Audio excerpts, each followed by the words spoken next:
with another episode of Elite Journalism, Women Leading America's Intelligentsia. We're here to discuss the powerhouses of academia and journalism within the populist think tank apparatus of American society. We're looking at those contributors who are women, who further the true discussion of our living record, true journalism, elite journalists, the heaviest hitting track records of reporting all those verboten subjects we're not allowed to discuss. And welcome back. Walking on the sky keeps falling down. I'm starting to notice a sound. Everything around me hits the ground, and I can't escape it.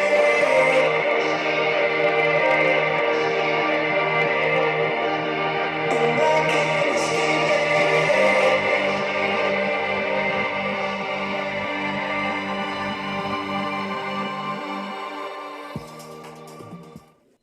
Human Events Daily.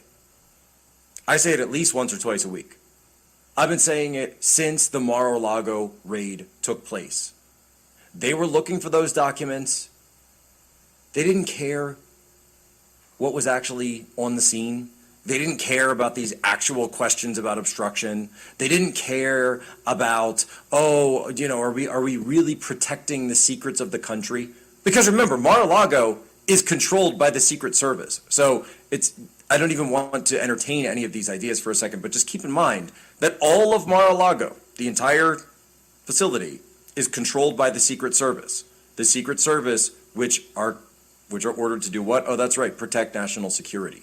So no, nobody's walking in and, you listen to Rachel Maddow and she has these crazy ideas.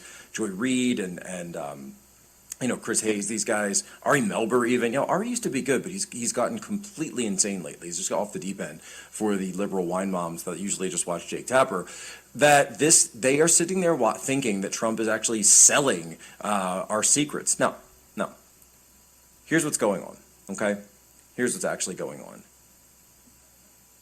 They want to stop Trump from being reelected, and they will pull out every stop to make sure they can do so. Did you know, by the way, that a second grand jury has already been impaneled down in Florida to go through all of this?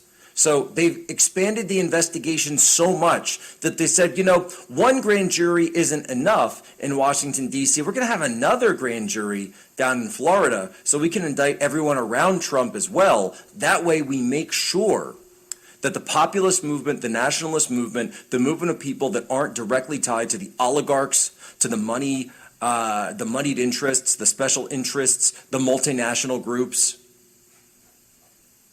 anyone who actually stands up and threatens them, anyone who's standing in their way is going to be taken out. And it's as simple as that. And if you read this situation, is anything else? We've been telling you, by the way, we had Richard Barris on this week. What news did we break? That there are political strategists out there on the Republican side of the aisle that have been telling donors, don't worry about the polls that all say Donald Trump is in the lead, that all say Donald Trump is up 30 points, he's up 40 points, he's up 50 points. Don't worry about that. Why? Because we got something in our back pocket. We got an ace up the sleeve. Donald Trump, come here, he's going to get indicted. He's going to get indicted. And they might even put him in handcuffs this time. They didn't give us the perp walk in New York like he was supposed to. They didn't give us the mug shot like they were supposed to. Alvin Bragg didn't do it. But you know what? He's going to get indicted again. A federal indictment. A bigger indictment than the New York one. And they're going to come out there and they're going to say, how can you vote for a guy like this? He's been indicted by Merrick Garland. He's been indicted by the Department of Justice. He's been indicted by our legal system that you must trust, the FBI that would never steer you wrong, the federal government that would never, ever lie to you. I said something at CPAC earlier this year. I'll say it again right now. There's one man in this country who is, and this is just true, all right? This is just true. So call me whatever you want, but I'm going to say the truth. There is one man in this country that's been lied about, that's been smeared, that's been defamed, that's been investigated, that's been prosecuted, that's been persecuted more than everyone else in the last 100 years. And his name is Donald Trump. And if this system hates him so much, if every single one of every acronym agency, every agency with an acronym inside and outside of government hates him, if they hate him that much, what does that tell you about what he represents and, more importantly, who he represents? The people of this country who have been screwed over for a generation. You've seen your jobs get sent overseas. You've had to train foreign workers to replace you at your own job, your own workplace. Disney was doing that. They're doing that all throughout California, the H-1Bs. All the wealth that's gone to China. And then we sit there and question, why has it happened? How has this happened to our country? When pedophiles are running wild on Instagram and TikTok, and apparently the federal government says, oh, well, Section 230, we're not going to do anything about that. Are you kidding me? Are you actually kidding me? Are you out of your minds? What if we get together and we decide that we're going to support a populist candidate to actually go in and clean up some of this mess and do something about it? Oh, we're going to indict him. Why? Because, he misfiled his paperwork. Are you kidding me? Do you actually understand how much of a powder keg you would be setting off in this country if you tried to prevent a man like that from duly standing for office in this country? You know what I say? Bring it. Come on, bring it. Let's go. Let's go. You want to do this? Let's do it. Go ahead, indict him. Go ahead and put him on trial. Oh, have your little jury, your little DC jury pool with all the DC liberals with the blue hairs up there saying, oh, look at this guy. He's orange. Guilty. Guilty. Banging your gavels. You try it. Go ahead. Go right ahead. Because you know what? We see you for who you are. We've seen what you've done to the Jan 6 defendants. We've seen what you've done to the detainees. We've seen what you've done to the pro-life movement in this country, the people like Tim Ballard in this country. Do you think for a second the people of this country are going to sit there and just let you do it in front of our eyes? Bring it. You want this? You want this? You got it. All right, I want to take a quick moment to tell you guys about our partnership with our friends over at MyPatriotSupply.com. MyPatriot Supply, go and support them. I'm told that we now have the great Julie Kelly. Do we have Julie, guys? We do. Okay, great. Julie, I'd love to get you on. And look, you have been out in front on this of talking about the indictment of President Trump. You've been, and I always, whenever we bring it up, I say, look, this ain't me. This is Julie who's been saying it. We've got the breaking news right now. John Solomon, of course, the great John Solomon gets it before the rest of us, that it looks like this is going to be coming next week, particularly on the Mar-a-Lago case. You've also been focused on the fact that they could be going after him for the Insurrection Act as well off of January 6th. Julie, what does it say that we're at a point like this? What is your reaction to this news? So, I'm not surprised. As you know, Jack, I've been warning for months, really more than a year, after having followed the January 6th prosecution, this retaliatory, abusive criminal investigation into a 4-hour disturbance on January 6, 2021. This is a prosecution that has now ensnared at least 1,000 American citizens who protested Joe Biden's election now, 29 months ago? More than 29 months ago? But I've warned people that this was all sort of optics and building the legal case towards indicting President Trump, both for the events of January 6th and now what looks like will be criminal indictments related to his handling of classified documents. And so I do believe, I thought maybe it was going to be this week, Jack, the indictments on the classified documents. But it looks like Jack Smith might have hit a little snag in terms of venue issues and now has impaneled a grand jury in Florida where any obstruction indictment really legally should come from. So John Solomon is probably right. It probably will be next week. It looks like most of the classified document investigation has wrapped up in D.C. They had some more witness testimony today. So people should not be shocked to see a multi-count criminal indictment against Donald Trump next week, only for classified documents, not for January 6th, which will be coming.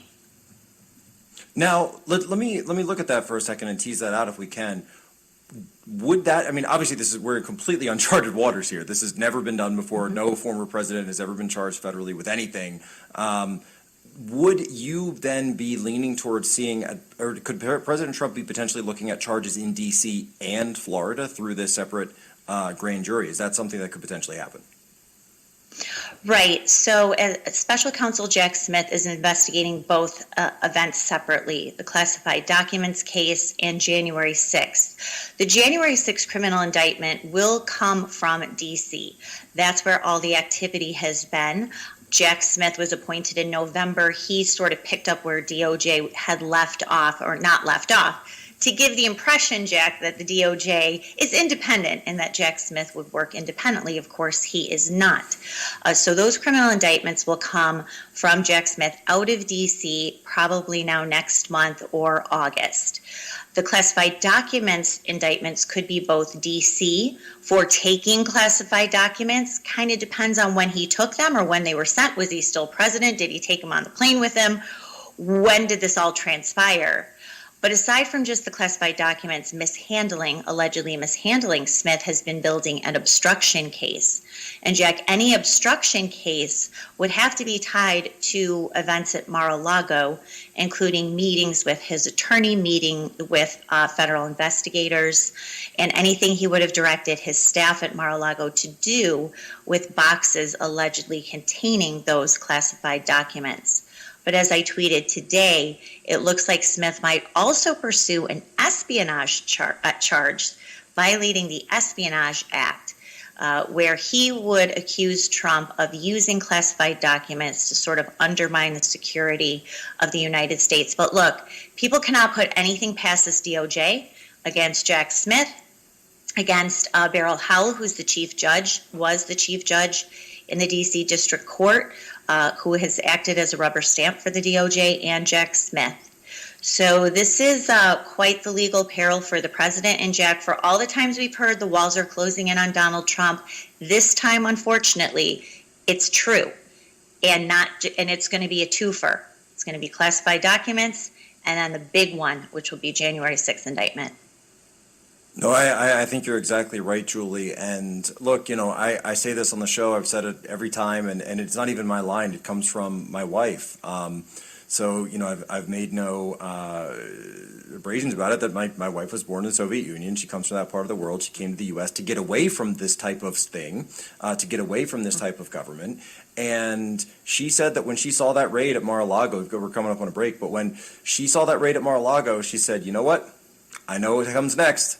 I know exactly what comes next. Next comes, it turns out he was corrupt, and turns out that he broke this law, and the next thing that comes are the handcuffs, and then he's let off, and then eventually we never hear from him again, and he's never anywhere near the levers of power, the levers of government, and he just kind of is a person, is a name that used to be around, and then he goes away. And you know what? In the Soviet Union, that's exactly what would happen. And if you're from any part of the world that operates that way, you've seen this movie a million times. So buckle up, everybody. Come, Mr. Tallyman, tally me banana, because I guess we are a banana republic now. This is something I never thought that I would see. I never thought my children would be raised in a country like this. We're coming up on a hard break. But I want to hold you over, Julie, if we can, because I want to get into your latest on January 6th, because I agree with you that we need to be reading all these January 6th cases as driving towards the future indictment of President Trump. People need to put it in context. They are building out a network. They're building out a playbook. They want to use this Insurrection Act. And given what we've seen today, it seems like it's probably going to happen. They love our country, and they love our way of life. Go to Public Square. That's publicsq.com. You can join. You'll be connected to all of these businesses from all kinds of different industries that support you, support your family. Folks, go to Public Square, publicsq.com. Join the movement now. Julie Kelly, I got to say it. People are saying, Poso, how can you go there? I said, you know what? Come, Mr. Tallyman. Tally me banana, daylight come and we one go home. We are a banana republic. We should all just start singing the song. I'm going to make that the new theme song of the show here because I just want to play that every day. Every time I hear something new about the January 6th cases, every time I hear something about President Trump's cases, it's a joke. This is something that every president does. It's not even worth getting into and engaging on the case. But Julie, what can you tell us is the latest on the January 6th front? So they are arresting people today. I'm getting reports just right now of new arrests related to criminal conduct, alleged criminal conduct by Trump supporters on January 6th. So this prosecution is nowhere near its end. Matthew Graves, the D.C. U.S. attorney, he already has a caseload of more than 1,000 defendants. He has promised to double that caseload. And as I said, this is to build both legal and, publicity momentum towards charging Trump. Trump is not the only one at risk, though, Jack. Let's talk about this. If he is charged with seditious conspiracy for January 6th, again, separate from the classified documents probe, or even conspiracy to obstruct Congress, which is another common charge, you can't have a conspiracy with one person. That's the law. There will have to be they would have to have at least one other person. Who would that person be?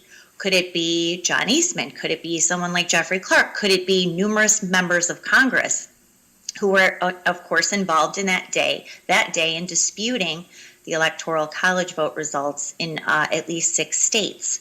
That is another area of very risky legal territory created by this Biden regime, this ruthless DOJ, this Democratic hack, Matthew Graves, who at the same time as he's arresting J6ers, he's letting Washington, D.C. to descend into violent chaos every day. He's responsible for prosecuting local crimes as well. So when you say Banana Republic, I say that often. I even use the little banana emoji on Twitter. And it's not just what the prosecutors are doing, Jack. It is what the judges are doing, what they are allowing, these outrageous charges that they are allowing DOJ to bring forward on January 6ers, and excessive prison sentences for non-violent offenders. When you say Banana Republic, it's true, and we are just getting started. And when people see Donald Trump in handcuffs, I don't think for classified documents, but for January 6th, especially if he faces a seditious conspiracy count, people had better prepare themselves because it's very likely that will happen. We've also been told, by the way, by the FBI, and I've never in the history of the FBI have I heard something like this before, that they're preparing over 1,000 new indictments against people just for walking around on the lawn on January 6th. Julie, that can't possibly be true, can it? 1,000 more. Yes, that's what Matthew Graves, that's what I was just saying. 1,000 more cases. They already have close to probably 1,100 now. So Matthew Graves told the Washington Post he was going to double that. The federal public defender's office has been notified that they needed to prepare for 1,000 more defendants. A lot of these people are reliant on public defenders or court-appointed attorneys. In fact, Jack, one judge announced his retirement. Thank God, Judge Thomas Hogan. He should have retired a long time ago, Reagan appointee. But he said he wanted to retire instead of spending the next 5 or 6 years adjudicating January 6 cases. This has swamped the D.C. District Court. You'd be hard-pressed to look at the D.C. District Court schedule every day and not see at least 75% of the court proceedings in that courthouse tied to January 6th. This is how our nation's capital legal and judicial system is spending its time going after mostly low-level misdemeanor cases, as I said, to punish Americans, to build the legal and public momentum, to charge Donald Trump and others tied to him, possibly including Republican members of Congress. Look, we read Solzhenitsyn, we read the Gulag Archipelago, and we're told that in the Soviet Union, these were times of grave injustice, and that this would never happen again, that we'd never see it, that we'd drive it out, that the United States, we just had D-Day. We just had the anniversary of D-Day where we said we were fighting for freedom. We're going to honor those sacrifices. How are we honoring the sacrifices for freedom when we're locking up people for walking around with little American flags and standing on the lawn? Julie Kelly, final minute here. Where can people go to get what you're working on and get your coordinates? Thanks so much, Jeff, for having me on. All of my work is at American Greatness and greatness.com. I post a lot of breaking news, which there is every day, related to these investigations at my Twitter page, Julie_Kelly2. And I will have a new column up on Friday talking about Jack Smith's compromised independent team of investigators and prosecutors, which of course is not the case. Thank you so much, Julie Kelly. Thank you for your time. Everyone go. So we have to just go out of our way here to point out the work of Julie Kelly and American Greatness, amgreatness.com, American Greatness, and all of her work. And she is truly a real American journalist, not one that gets Pulitzer Prizes or whatever. She's not going to get the Walter Duranty Award, right? These aren't the corporate commercialized distributors of propaganda and brainwash that are ultimately there just to steer the world, like Walter Duranty hiding the Holodomor, hiding the slow starvation and destruction of 50 million, I mean, who knows, innumerable millions of Ukrainians. And today, these same journalists, they love the microphone, they love to stand there and get their fat paychecks and stand in front of the audience in the limelight and get the attention, but they cannot be prevailed upon to speak one utterance of the truth, not a single syllable of the truth that's going on with Ukraine. Where is the money? Where is the hundreds of billions of dollars that we sent over to Ukraine to supposedly repel Russia? This entire process of watching the color revolutions come into place when, you can see the imagery. So back when Senator John McCain was still alive and involved there in Ukraine, it was the policy, of course, Biden being in the Senate too, it was the policy of the United States government to overthrow Ukraine's government and to put in a Washington, D.C. controlled individual there, Zelensky, place him into power in Ukraine. And of course, this was very much against the interests of Russia. And so you can see that the deep state establishment has been pushing up against Russia for a very long time, constantly crossing their red lines, constantly pushing up against their border, constantly as far as introducing these Fauci-esque and disturbing bioweapons labs where they're going to do gain-of-function research and try to find out if they can make deadly pathogens. And they're just doing this miles away from Russia's border. So you can expect them eventually to be provoked and to take these steps that they're in, where as far as trying to push back against the political energies from Washington, D.C. that are usurping Russia's hegemony in the region. And so it was Washington, D.C. who pushed us into war. It wasn't you in your particular county or your particular state, but it was the amalgamation of all the work, and it was the buildup of all the quiet clandestine operations by the CIA that had been overthrowing elected officials in countries for a long time. And you can see that they simply turned their mechanisms inward on the United States illegally and decided to overthrow the 2020 election. And you can expect this to be the pattern that's going to repeat. And now they're not able to ultimately overthrow Donald Trump utterly and the political movement behind him. So they're going to use the deep state ultimately to defend against the encroachment of some other candidate, some populist American, a democratically elected candidate of the American people. They're going to defend against that possibly happening by refusing to show these documents that the FBI has that show that Hunter Biden and the Biden crackhead crime family were ultimately taking millions of dollars of payments from Poland or just throughout the world, even before they really gotten stuck in this Ukraine debacle that we're stuck in. They were taking millions and millions of dollars from just whoever would want to pay to play and to influence U.S. policy. And so this is kind of the disturbing and destructive, corrupt nature of Washington, D.C. And now with these weaklings, these corrupt and polluted political leaders that we have that are utterly incapable of controlling their own avarice or directing the country, and they don't want to give up power, but they don't want to allow leaders to take over who can lead America in the right direction. So they're simultaneously holding down and pinning down our destiny into this kind of managed decline and deliberate decline of our economy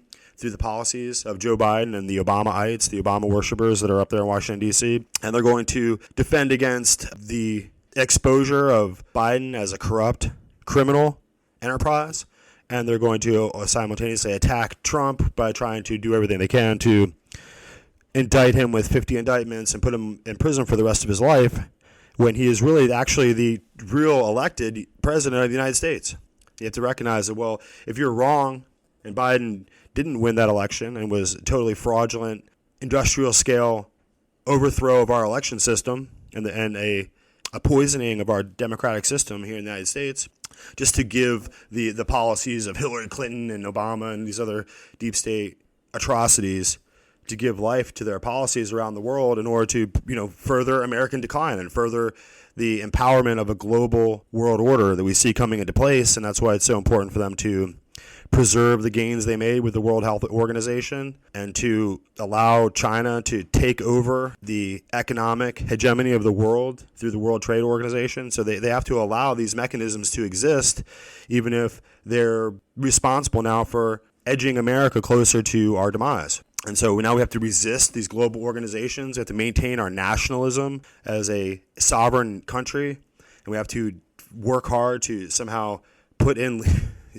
elect somehow through all this interference, elect leaders who can ultimately right the ship and bring America back into economic independence and fiscal sovereignty and financial strength and power, out of which is the only position in which we can defend ourselves against the rest of the world. The OPEC-aligned nations, the CCP, sellouts who are just going to put up with a world of Nazi-like Holocaust and Holodomor atrocities being committed against Uyghurs and just whoever else, the pigs, the sickening Dr. Mengelas of the CCP, whoever they decide to focus on and destroy. Who knows how many Taiwanese are going to end up in these kind of camps, have their organs sold, have themselves, have their lives extinguished and their futures and their destinies destroyed. Look what's happening in Hong Kong. So we have a major contest in the world, and our leaders are bringing us to ruin in the middle of that contest. They're bringing our economic strength, our military strength, and our political integrity is completely diluted and watered down because these Chuck Schumers and Mitch McConnells of the world, they have to pretend like they go up in front of the microphones and pretend like they're directing and leading the America honestly in the right direction. But on the other hand, they have to take these payouts. They have to constantly take the whatever money is being flown into their shell corporations or whatever they got going on, whatever Hunter Biden operations these people are all using to steal the American people, steal us blind and rob us blind, has to be exposed. So it's time for us to find individuals who are not going to be sold out to taking paper money in order to turn a blind eye, in order to not fulfill the obligations and duties of their office that they swore an oath to do, to look the other way while corrupt and dangerous activities happen in the United States in order to bring America down. As long as they get their payments, right, the Dianne Feinsteins of the world, as long as they get their payments and their money and they run off, just like if you witness with Nancy Pelosi, as long as she gets her, how much is she worth now? $250 million, right? As long as she gets to walk away with her $250 million or $300 million, whatever, billions of dollars, Obama's, how much are they worth? $1 billion now? As long as they get to skate by, pulling off their weird Solyndra corruption maneuvers so they can bankrupt companies, bankrupt nations, like a Burisma. They ultimately were paying Hunter Biden just to make the problems with Washington, D.C. go away. So as long as we're in this condition, we're in the ship of state is taking a nosedive straight from 50,000 feet straight into the ground, and we have to recognize that this is the end. This is the end of our country if we don't do what it takes to get rid of these corrupt and traitorous leaders in Washington, D.C. And to that end, we have to, like we said, introduce the interesting perspective of Julie Kelly and her journalistic work, another incredible American original. And we only have journalism like this, and we only have profound thinkers and elite thinkers amongst the American intelligentsia. And we're focusing on those courageous minds who happen to be women journalists. Like I said, when we look around the journalism of the rest of the world through, I guess there's some unique individuals, but by and large, the world is silent and is empty of any women journalists who have the acumen and the composure and the courage and the comprehension of the issues in order to take the information to the American people.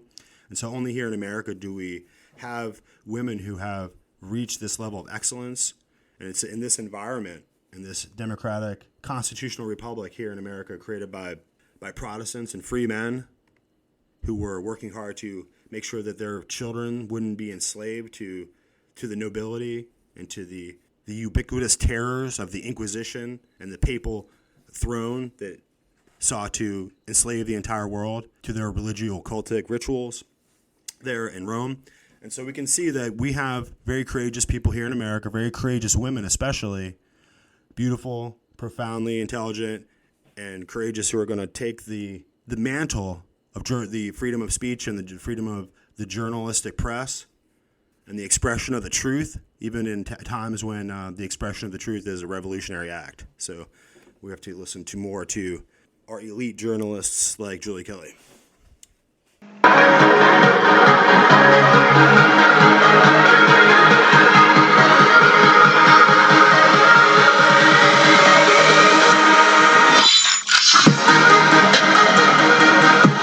So now it's time for a word from our sponsor.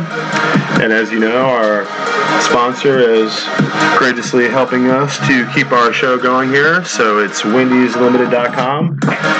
wendyslimited.com.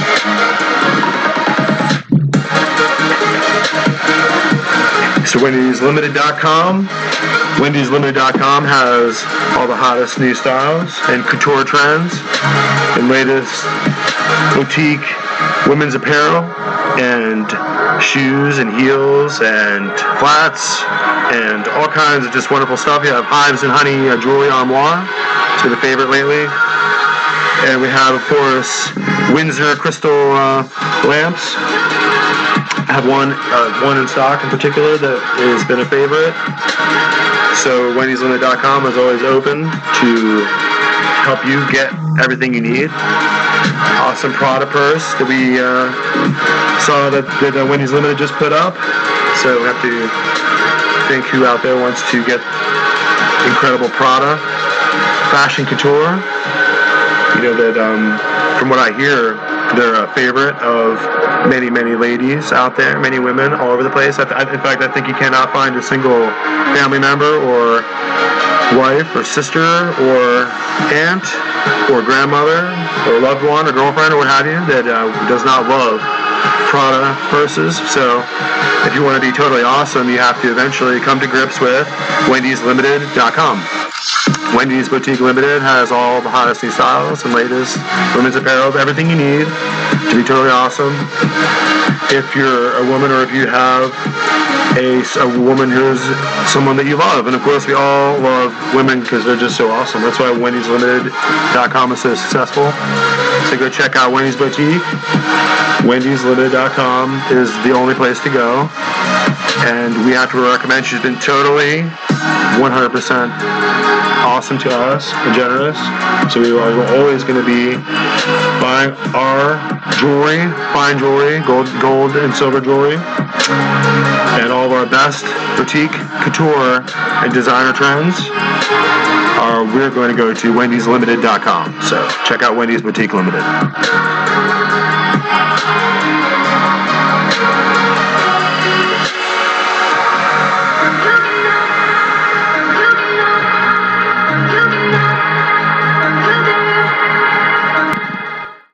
Those of you who are old enough to remember, I sat in my home in suburban Chicago and watched with horror and shock and heartbreak at what was unfolding on the TV in front of me.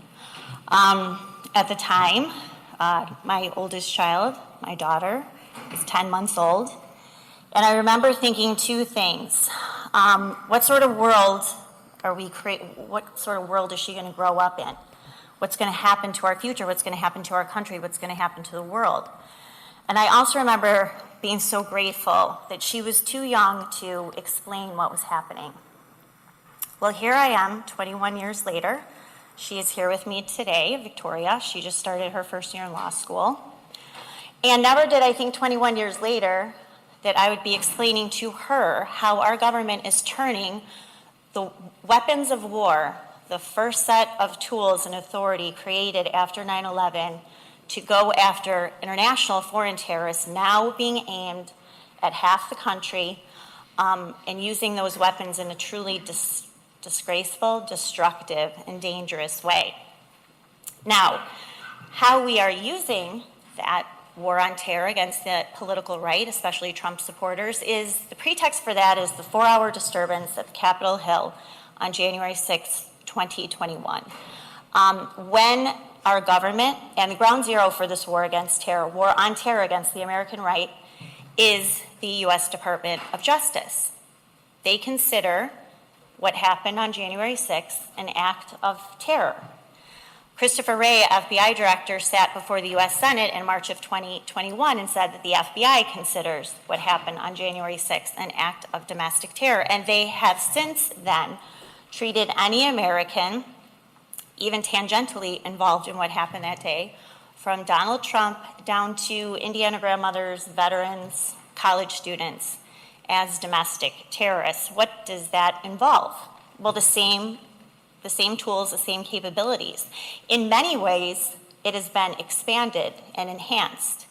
This is surveillance tools, this is prosecutorial tools, it involves torture, and it involves a special prison in the nation's capital, what I refer to as the DC Gitmo. Not only did Christopher Wray designate January 6th an act of domestic terror, earlier this year, Matthew Olson, who is the head of the National Security Division, announced that nobody asked, of course no one in Congress asked him, no one certainly authorized it, that he was creating a domestic terror unit within the National Security Division. Now, it's not really going after real terrorists, real people who are terrorizing the country. It is designated to go after people on the political right. So what I've been doing since really a few days after January 6th is covering the DOJ's really abusive, vengeful, escalating, and unprecedented criminal investigation into what happened on January 6th. Of course, we see this with Donald Trump, the unprecedented raid at Mar-a-Lago, where the FBI stole thousands of documents, 99% of which had nothing to do with January 6th or even what the FBI allegedly was looking for. Not only did they steal those documents, now they are trying to prevent anyone, including a court and the special master issue, from looking at the 100 or so documents that the DOJ and FBI claim are classified material. So of course we know that they're going directly after Donald Trump, just like they have been, his family, his lawyers, his associates, Republican lawmakers who support him. There were more subpoenas issued last week, a few dozen actually, because they are now conducting a criminal investigation into the Save America PAC, which of course has nothing to do with January 6th, but it does not matter. But what I've more alarmingly been covered is how this investigation, this persecution has targeted now nearly 900 American citizens. They have had their homes raided by the FBI. They have confronted dozens of armed FBI agents inside their house as the FBI ransacks their home. They've been terrorized in front of their children. FBI agents have pointed rifles at elderly women as they stand outside in their nightgown as they're trying to arrest their husband on nonviolent charges. SWAT vehicles are involved, and in some cases, 5 words you pronounce wrong 2 years before your brain starts shutting down. Dementia is now known as type 3 diabetes, according to the Mayo Clinic, where doctors have made a shocking discovery that changes everything we know about memory loss and mental decline. So if you or a loved one is often forgetting things or suffering with brain fog, then you must see this. After 3,400 brain are involved, and in some cases, these people are sent to a special prison in Washington, D.C. that has been set aside specifically to incarcerate January 6th protesters. Some of those men don't even face violent charges. They're not accused of assaulting police. They're not accused of vandalizing the building, no pre-planning. This is merely a campaign of terror unleashed by this Justice Department, and it's not ending. They're announcing new arrests every week, believe it or not. The events of 2020, riots that actually terrorized Americans, that actually resulted in fatalities and destruction, that's been completely, not just memory hold by this DOJ, they're dropping cases related to the 2020 riots. So amazingly what this DOJ has done, with the consent, by the way, of DC judges of both parties, judges appointed by Donald Trump all the way, if you can believe it, to 2 Ronald Reagan appointees, They have been signing off on basically everything this DOJ is asking for, including pretrial detention orders for non-violent offenders. There will be some men who will be incarcerated, denied bail for almost 2 years before they have a chance to defend themselves in trial.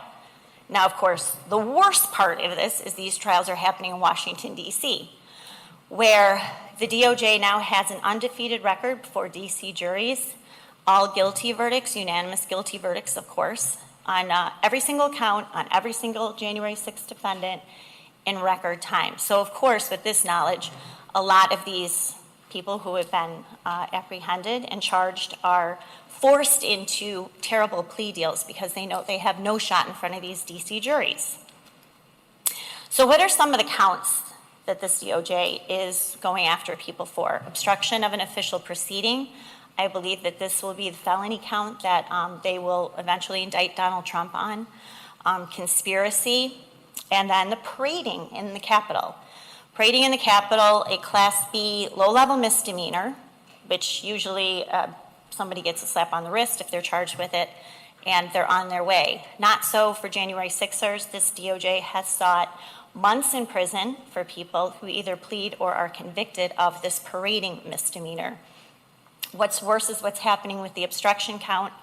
You have DOJ coming back asking for years in prison. Some of you might remember Jacob Chansley, the QAnon shaman who had the horns and the face paint. He languished in solitary confinement for 317 days until this DOJ tormented him into a plea deal on obstruction.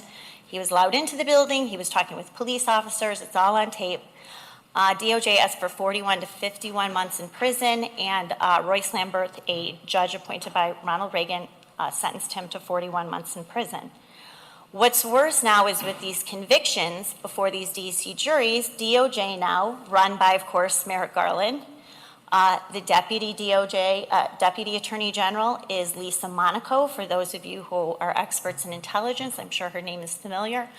A longtime Barack Obama loyalist who is now running the day-to-day details of this prosecution. They are going back and asking for domestic terror sentencing enhancements for Americans, regardless of what they did on January 6th. This is to give the legal imprimatur that whoever is sentenced, either plea deal or convicted, is a domestic terrorist. And of course, this is only getting worse. So I could go on and on, of course, for days, but you can find my reporting at amgreatness.com. I've been reporting on this really since a few days after January 6th. The question is, what do we do?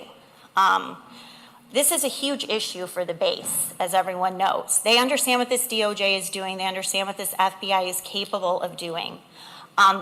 There was just a poll conducted last month where 68% of Republicans said that they do not trust the Department of Justice or the FBI. They think that it's corrupt and cannot be trusted. Think about what a shift that represents in just a generation. I mean, this never would have been a response that we would have expected from Republican voters 10 or 20 years ago.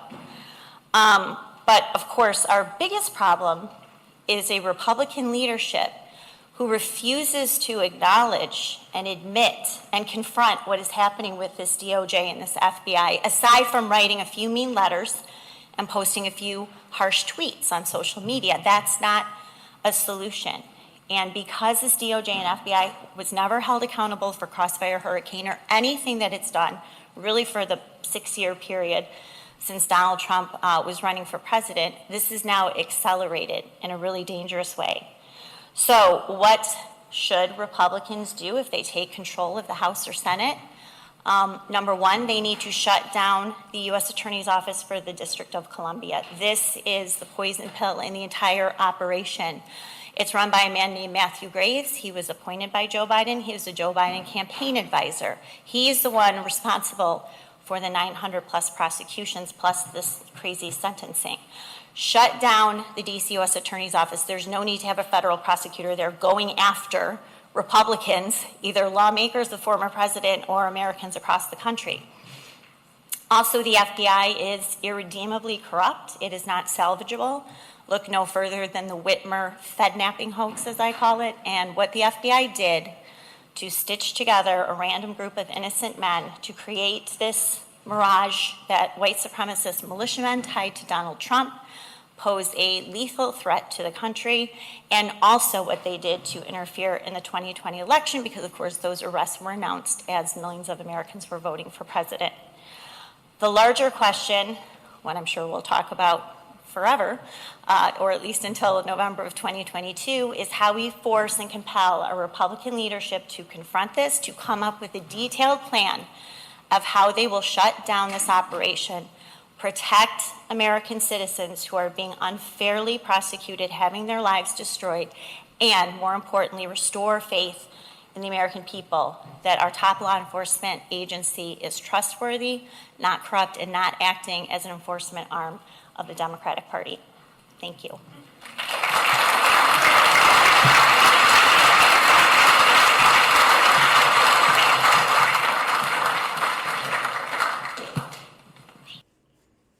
One of the fascinating details about that discussion is it was 8 months ago. 8 long months ago. And that was at a time when Kevin McCarthy hadn't sold out our advantage, and the financial strings that we had to pull, the levers of control that we had in the negotiation, I mean, those are all gone. So the discussion from Julie Kelly will sound very much different now as we desperately flail without any ability here to address the DOJ. I mean, they got threatened with the possibility of a contempt hearing, and they showed the redacted document. But in the end, none of it was really important, because the fact is that there's no more advantage. There's no more ability for the Republicans now to go and pull back finances from the FBI or pull back money to ultimately control these investigations or the direction of this corrupt, weaponized government. The only power that we really had was to make demands based on the debt ceiling. You know, waiting for, although the debt ceiling is important, the fact that our weaponized government is hunting down Donald Trump and conservatives is something that's probably even more important than moving the dial forward on borrowing trillions more dollars that we can't pay back. So ultimately, we have to recognize here that the unprecedented danger that we're in is that there's no more accountability. And the neo-Bolsheviks, the small number of apparatchiks that are in the positions of control and that can change the direction of the tracks on the levers of our American policy, who can put transgender flags all over the embassies, all over the entire world that represent the United States, make Marines stand there all day and hold the doors and open the doors for people, right? And salute, so pretty soon they'll have us, our kids saying the Pledge of Allegiance to transgender flags in the classroom. I mean, where does ultimately this end? Where do the American people ultimately stand up and resist? We have thousands and thousands of people being held in the Bastille in Washington, D.C., and these provocations are not just random, organic, naturally occurring events. These particular provocations are specifically designed to ultimately provoke the American people and radicalize the people, the American citizens on the other side of the political spectrum, who now they're castigating as terrorists, right? As homegrown white terrorists. So just a small number of insurrectionists within the government who are wolves in sheep's clothing, heading, important roles that require moral character and integrity that these individuals do not have, because they're just there to serve their Fuhrer, serve Obama, and ultimately to further the work to keep the curtain of ignorance up, keep the intelligence community in America working to cover for the Bidens, so that no one will, the wider majority of the audience who just stand there smiling stupidly at the man, will not know the truth about his family and their past and their corrupt dealings and how basically they should be under arrest. And the weird Q phenomenon was kind of like on top of that the whole time. Just trying to point out that the people that were gathering in Washington, D.C. ought to be under arrest and not being protected by the deep state mechanisms, the military government. So that's what the Americans need to recognize, is that this new military government is not the de jure representative constitutional republic that we understand from the days of yore with, the ink well pens, quill pens, writing on the parchment documents.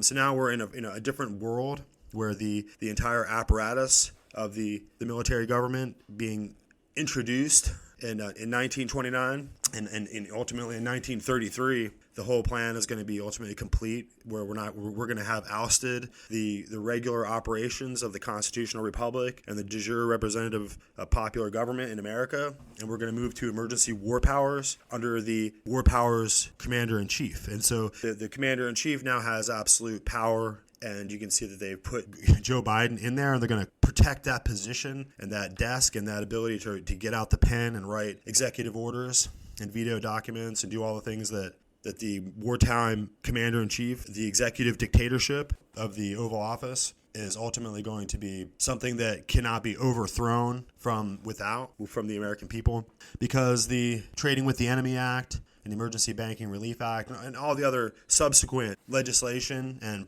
executive proclamations that have come extending this power, including the creation of Homeland Security itself and the Patriot Act. Fascinating. The Patriot Act is now ultimately the weapon that stands on top of the war powers military government after 9/11. And that Patriot Act now reduces all American people simply to belligerents and occupied territories. So we are the weird natives. Now we're the Apache Indians and the Pawnee and the Blackfoot and Crow Indians used to be. We're just people living on the land. And this land is now occupied by a new military government that ousted the de jure operations, like we said, of the Constitutional Senate and the Republicans. So they have some kind of duties to stand there and pass more and more submission and acquiesce to the black budgets of the emergency war powers military government in Washington, D.C., to be specific. And you can see now that we have all these courts that are Article 1 courts. I mean, ultimately, the judiciary is Article 3 in the Constitution, but now we have all these new magistrate judges and courts that were created by Article 1 legislation. So these are Article 1 legislation statute courts, right, that were just created recently, but are not really associated with the constitutional de jure Article 3 judges that were actually laid out in the Constitution. So this is what we need to do. We need to get rid of all these unconstitutional operations in Washington, D.C. We need to get rid of the war powers commander-in-chief. We need to have the regular de jure operations of the presidential executive office put back in, the war powers, executive orders, and executive proclamations to give the Oval Office the power of an emperor, of some kind of imperator with absolute dictatorial powers to write and command the government and the military. Those need to be ended. And also the Article 1 legislative statute courts and magistrate judges that are being set up all over the country to implement this new military government war powers political doctrine. Those need to be put away, guys. We need to restore the constitutional judiciary. Well, let's get real. And ultimately, until these things are done, that's why I'm not really very impressed with Robert F. Kennedy when he comes out and says, I'm going to immediately go into the presidency and write executive orders and issue executive orders for this or that. And then Trump says the same thing. Trump goes in there and he tells us all about the executive orders he's going to do. And the truth is these are all illegal operations, and everything that has been done by executive orders should be undone, including the FBI. The FBI should be just dismantled, guys, and we're kind of getting off focus here, and our ability to actually do that and to see that done and to eliminate the jobs and the salaries of certain individuals that are just doing illegal prosecutions of political individuals in this country. I would say the same thing if they were doing an illegal, they just made up charges and they were just going after Nancy Pelosi on just some made up false grounds, just on political grounds, just to get her. I would say the same thing. It's unconstitutional. It's illegal. And to the extent that, she is able to be found guilty of a crime, but we can't just make up things that hunt down our political opponents.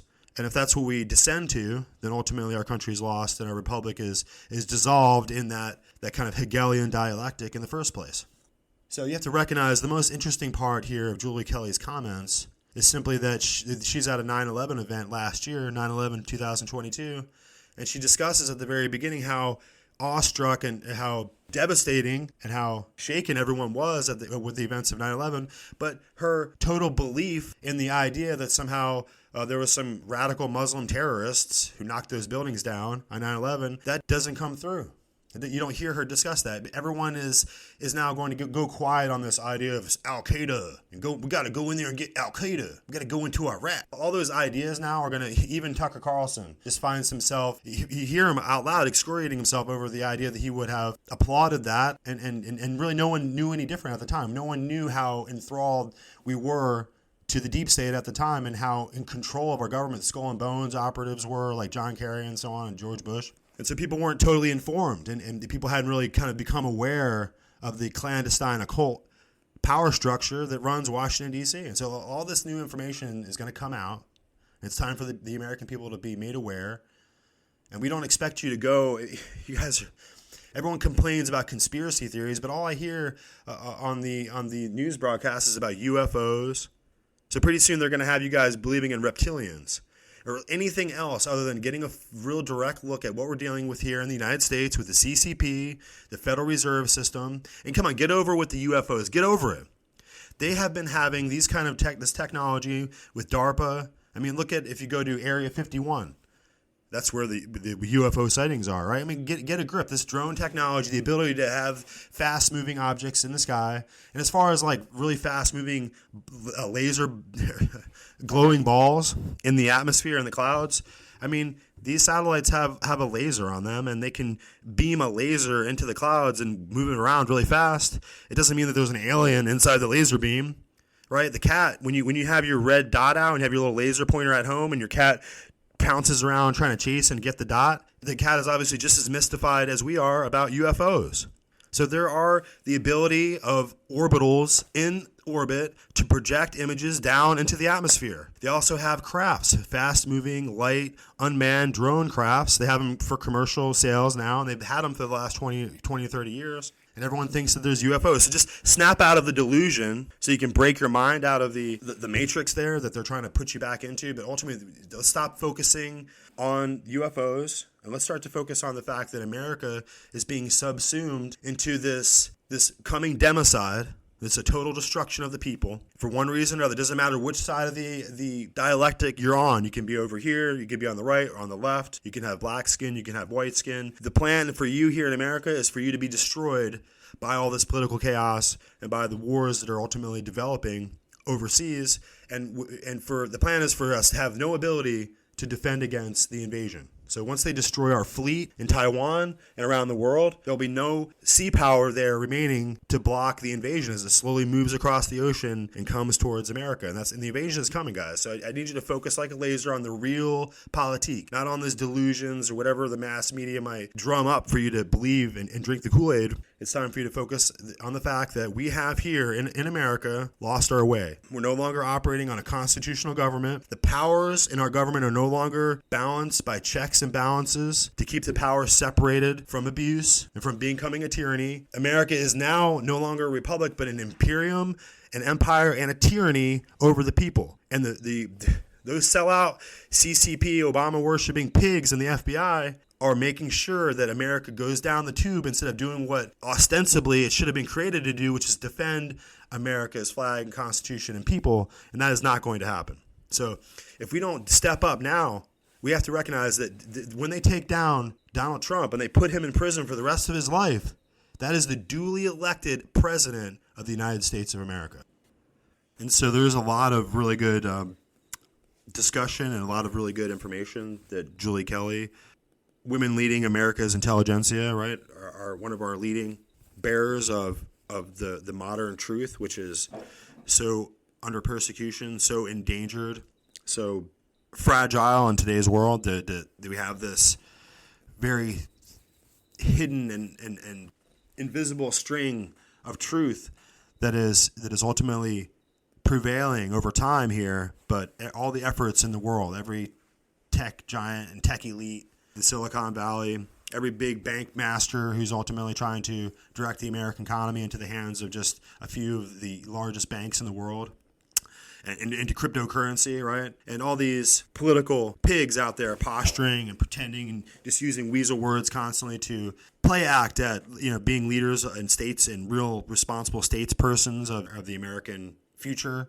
And it's their malfeasance over and against their duty to protect and be caretakers and safeguardians of our children's future. And as they, just for fiendish temporary avarice and greed. They put all of our children's futures at stake. And so it's such an amazing treachery and how deluded they are to go out and describe to the world all the rationalizations and the justifications for playing the game, supposedly to get Trump or to deal a blow to the right side of the Republican politics in America. But really, they're drilling holes into the hull of our entire ship of state and sinking it. And they can make up whatever reason they want, and they can justify their insanity with whatever delusions they choose to. And so the same thing with transgender people. They can delude themselves any kind of, in any way they see fit and believe anything they truly decide to make themselves believe. But the thin silken string, the hidden string of truth, is ultimately going to come out over time. And you can't ultimately destroy the entire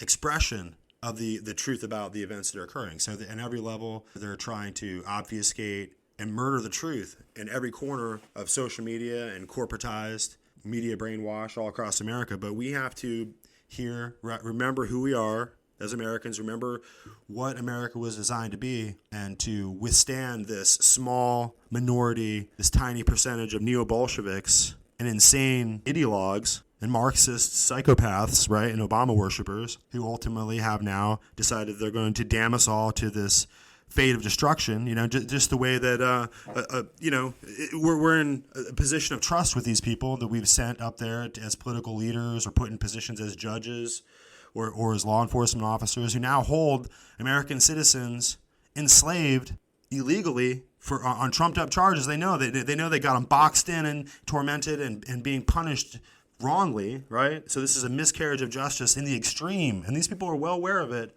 because their only interested is to ultimately break the American Constitution and break the American people and just turn us all into chattel slavery. So we'll have no ability ultimately to defend against the encroachment of tyranny without being called white racists or Christian national radicals or homegrown terrorists or whatever the nomenclature might be to castigate us.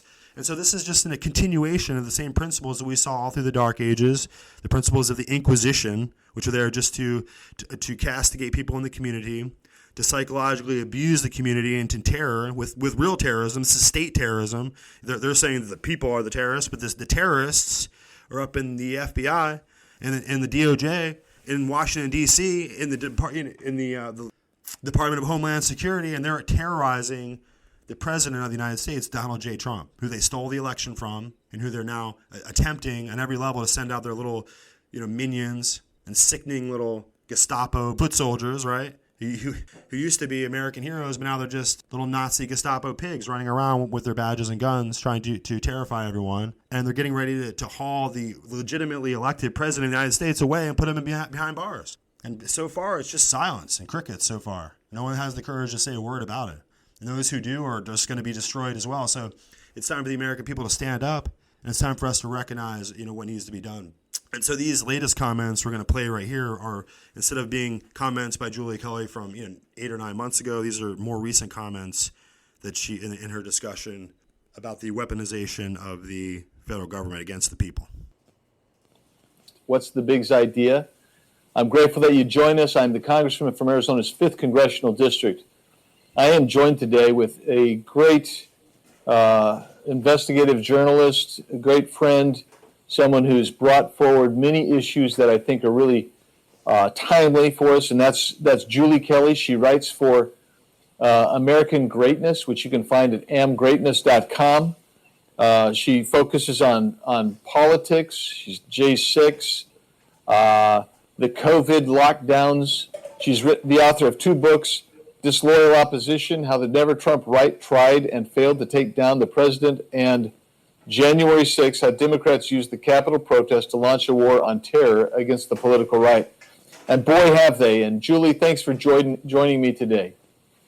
Thank you, Congressman. As always, such a pleasure to be with you. And thank you for all that you're doing in Washington. I know you're one of the hardest working House members in Congress. So thank you for all that you do. Thank you. Thanks for the kind words, too. And by the way, you are one of the hardest working journalists. And I was telling, ladies and gentlemen, I was telling Julie before we came on the air that I read her stuff regularly. She puts it out on AmericanGreatness.com. And those of you who've heard me talk before, I go every morning early when I'm up and awake and can't sleep. I go through probably 20 news aggregators, and one of the first I go to is always American Greatness, and Julie's on every other day almost, it seems like, with a new piece. And so, I'm so flattered and honored that you'd be with me today. Of course. Thank you. So I want to talk about the piece you put out today, and I got to get the name right, the title of it right. The House GOP needs to take the roadshow home, and it was a reference to the New York City hearing we had yesterday, and yet even in our nation's capital we have a rogue U.S. attorney. Julie, tell us what the premise of the article is about. So first, I want to say I was very skeptical, very skeptical about the field hearing yesterday in New York City, how that was going to be pulled off and really the value of it. But I was very pleasantly surprised to see how you guys handled that hearing, to hear the crime victims, and more importantly, to see the heartless crime apologists, the Democrats on that committee, who couldn't have cared less about what they were hearing happening to their own city in many instances, and completely dismissing these heartbreaking stories of what's happening in New York City. So I really commend House Judiciary for that. What my piece suggests today is that you continue some of those hearings, particularly just a few blocks from the Capitol.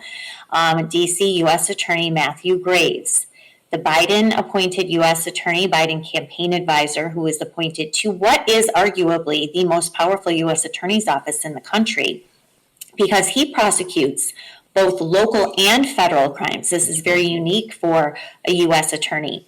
And what he's doing, Congressman, is he is surging resources to continue to prosecute Trump supporters for what they did on January 6th, surging resources towards that prosecution, obviously selective political prosecution, while at the same time, as you know, Washington, D.C. is descending into violent chaos.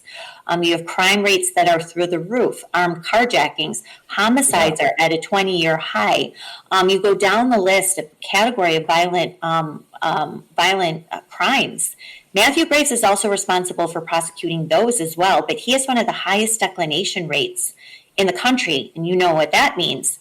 After a criminal or suspect is arrested, he declines to prosecute them. I think his declination rate is 67%, which means 2 out of 3 criminals that are arrested, he won't pursue charges against. So I would argue that the crisis in Washington, D.C., from both angles, the politicization of what prosecutors are doing, say Alvin Bragg, versus allowing your residents to be endangered by rising violent crime, I would argue what Matthew Graves is doing is far worse. Yeah, I want to, just take it home with a couple of anecdotes. I mean, so Rand Paul's had a staffer near the Senate that was attacked brutally and stabbed. I've had a friend of mine who I've known since I've come to Congress, who lives here and was walking along and just gets mugged, and his wallet is taken from him. Now he did something I'm not sure he should have done. He chased him down to try to get his wallet back. But I mean.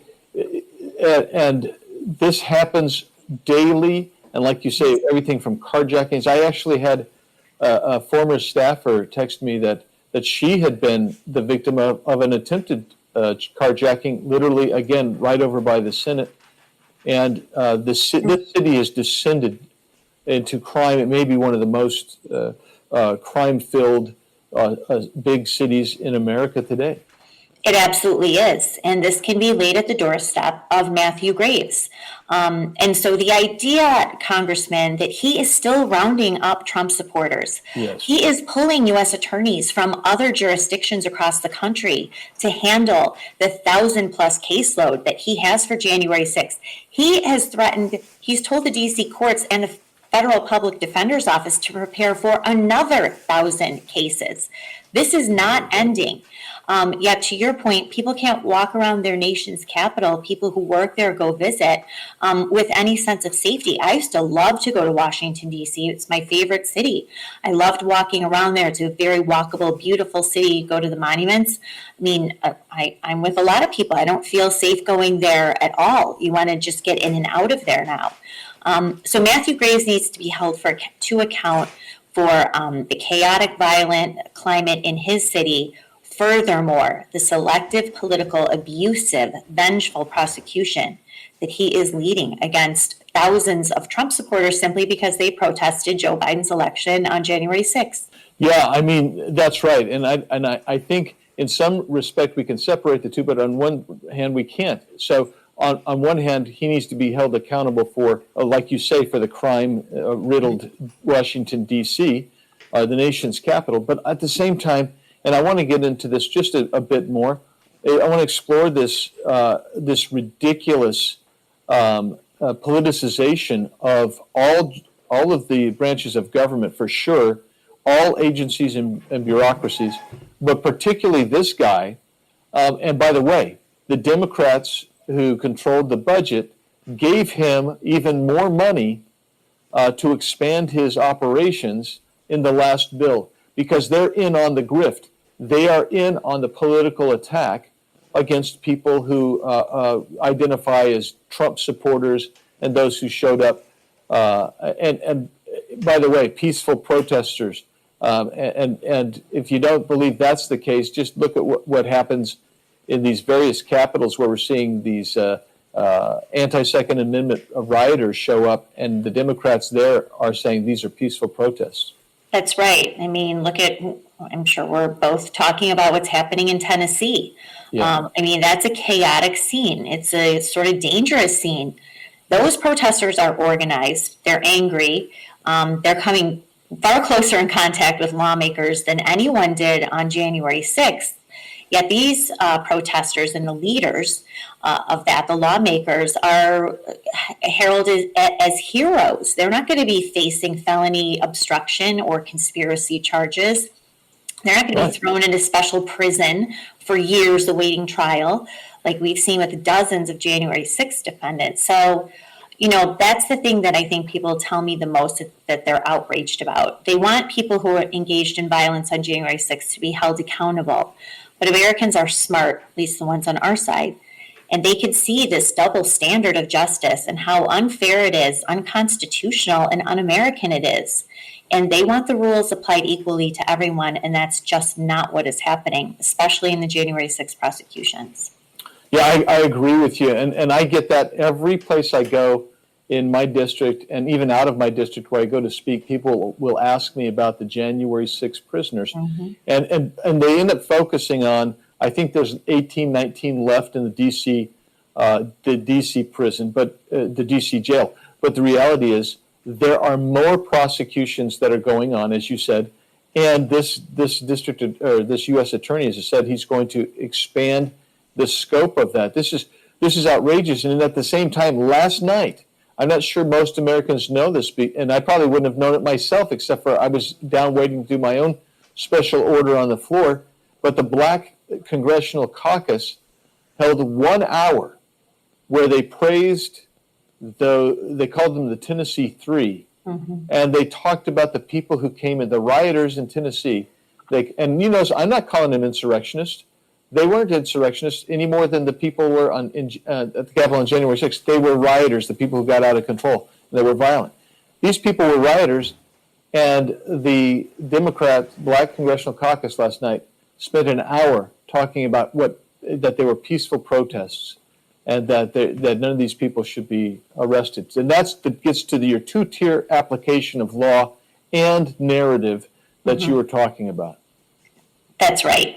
The left is just very good at warping reality and then defending their own. Our side just is not very good at that. You still have Republicans who insist on calling January 6th an insurrection, and they want these people thrown in jail and the key thrown away. They couldn't tell you the name of defendants or the circumstances of what happened, the totality of what happened that day. But, Congressman, we have political prisoners who have been denied bail, indefinite incarceration as DOJ drags out their trial date. What we have now also are political prisoners who are suffering excessive sentences by Matthew Graves and DC District Attorney. One example I have in my piece today is a man, he was 21 years old at the time, no criminal record. He was in the Lower West Tunnel. He took a riot shield. He pinned a police officer for a couple of minutes. We can all agree that's not something we condone, should not have happened. He was 21-year-old, got involved in this mob mentality. He was, of course, convicted by a judge in a bench trial. Matthew Graves wants this guy to go to jail for 15 years. He has no criminal record. Pinned a police officer. Meanwhile, you have DC Metro police officers who are being attacked, who are dealing with these thugs nightly. You had a 20-year-old, I wrote in my piece, who already had a rap sheet and committed 2 armed carjackings, including a Lyft driver at gunpoint, stole his car, all of his identification, took off in the car, led DC Metro on a police and helicopter chase. What does he end up with? A 10-year sentence, 2 years served under the Youth Rehabilitation Act.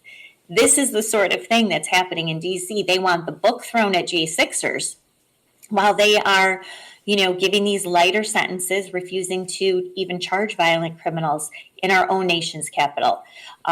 So that's just one anecdote that's in that piece. I think the biggest argument is that this is directly under the purview of Congress. But to your point, you had 18 Republican senators who voted to give DOJ a $3.5 billion raise.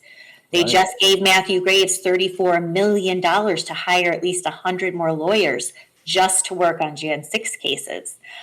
So I know everybody's got a lot of crises going on, but this should be towards the top of the list of something House Republicans need to address. Yeah, and I'll tell you why that's true, Julie, is because America has always based its freedom on the rule of law. Mm-hmm. And that means a justice is blind. That means justice is not influenced by faction or political party. It means that if you're a raving Marxist and you're an uber conservative, if you do the same type of crime, you're going to be treated the same way. Everything from due process, and then which means the procedures that you're investigated and that you go through in trial, protecting your innocence, mm-hmm. requiring the state to prove it beyond a reasonable doubt. A judge who has not preformed a bias against you, you get to go and have blind justice, and then when you're similarly situated, and if both are convicted, they both get similar types of sentences. You look at the totality. It's not a matter of saying, well, you know what, that guy is January 6er. He's obviously a crazy MAGA guy, and so I'm going to go after him. And at the same time, you're saying, oh, this guy was a disadvantaged Marxist who just got out of hand, even though he's got a bad rap sheet. The issue ultimately is, for me, is how do we bring this back? And I think I know how we bring it back. It's how do we get my colleagues to join me in trying to bring this thing back around to where it needs to be. Thoughts on that, Julie? I think it's imperative, and I really, once again, commend you for doing that because I know that you want to. But there are a lot of foot draggers in in your party. The Senate is useless, but even among House Republicans, right. I know they don't want to touch this because they, think they are going to get their hands dirty with the insurrectionists. But this is a chronic systemic problem in DOJ and FBI. You're talking about every field office has been involved in these armed raids against people who are not criminals. To your point, they're innocent. Armed raids for people charged with misdemeanors. This is just not anything that has ever happened before. The holding of political prisoners, using nonviolent obstruction as, to turn Trump supporters into felons, up to 20 years in prison. These are just some of the examples of how egregious and unfair this selective prosecution has been. And look, Congressman, not a single one of these trials should be held in Washington, D.C., not one. Amen. Yeah. Matthew Graves has an almost near perfect conviction rate. D.C. juries are returning in almost every situation, all guilty verdicts on every count in record time. Now, these are the same jurors, by the way, who, as you know, make up grand juries. They're signing off on every single criminal indictment, which is why they're going to indict Donald Trump. I mean, this is a city of almost 100% Democrats, and they view January 6th very differently than the rest of the country. So, but every judge has declined every single change of venue motion. Even now that we're 14 months in since the first trials began, they know what a layup it is for these prosecutors to convince a jury to convict, yet they refuse to move a single trial out of Washington, D.C. It's a banana republic. These are totally rigged systems against these people. My heart breaks for them every day because they just have no shot at fair justice, a jury of their peers, due process, presumption of innocence, everything that we, especially Republicans, are supposed to protect. And you have none of that happening with most Republicans in Washington. They've completely turned a blind eye to the destruction of the rights of these defendants. Yeah, and Julie, some of the legislation that I've explored and tried to see if I could get some momentum for are things like an automatic change of venue. I've even thought about eliminating the Federal District Court of Washington, D.C., which we can do under Article 3, Section 1. Why? Because I just don't think if you're a conservative anymore, no matter what the charge, whether you're a J6er or not, if you are a Republican conservative, if you were to be charged with something in Washington, D.C., I don't think you get a fair trial.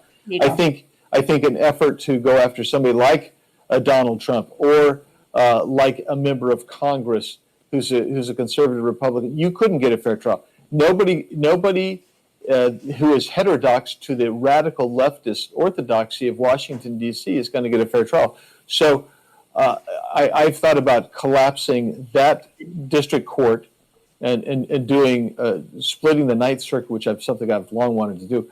But those are types of things, and I'm not getting the traction amongst my colleagues. And so I've kind of just held off because it's not going to get even a hearing. So, but I think those are some avenues that would be corrective if we can get enough of my colleagues to understand what happens with these individuals, because they're not getting a fair trial. Look, I've met with some of them, and I've gone back and looked at videos. In fact, I called you one day. I had my staff call you and say, ask Julie where we should be looking, in the videos. And we're almost out of time, so I got to get to that real quick. But as I watched it, I said, that person, those people, there's a group of people there, they're rioting. They're going to get sentenced. I mean, hopefully proportionate instead of but then you have other people who are clearly technical violations of a misdemeanor trespass or something like that. It's very different seeing what's going on when you can see the video. And so I wanted to ask you this. I've urged the speaker to actually let all of this video out into the public view and domain.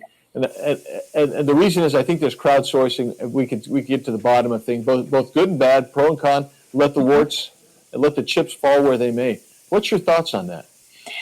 Well, I appreciate that so much. It's something I've been fighting for since, I think, spring of 2021, when they first revealed the existence of these. Originally 14,000 hours they were keeping under protective orders. Now it's 44,000. It's imperative that the American people who have been so misled by the media, by the Biden regime, and especially the January 6th Select Committee, they've been so misled. They deserve to see for their own eyes this video. Now, they don't need to see all the video. We only need to see the portions relevant to the inside and outside of the Capitol building, starting on January 5th, all through that evening, through the morning of January 6th, and up until Congress, the joint session, reconvened about 8 o'clock. We deserve to see that. So I applaud you for that. I hope that Speaker McCarthy fulfills his promise. This is also in the court system right now. You actually shockingly have a big group of major news corporations who are suing the DOJ and FBI for this footage. They want to see it now that Tucker Carlson had it. They want it now. So it might resolve itself that way. This January 6th is being used in many destructive ways, not just to go after President Trump eventually, but the destruction of thousands of lives and the criminalization of political dissent. This is the precedent that is being set. So if we're going to go down that road, we're going to let DOJ, Matthew Graves, and the FBI and the DC District Court, to your point, allow this, then we better fight back. And the best way to do it is just transparency. Show the tapes, let people make their own conclusions, and raise more questions about actually what happened that day. Well, Julie, thanks for joining me. We're out of time. It went by very fast. It always goes by fast. Julie's just knows so much and shares the stuff. She's very eloquent on these issues. Hey, Julie, if somebody wanted to follow you on social media, what would they do? Thanks again for having me. So all my work is at American Greatness, samgreatness.com.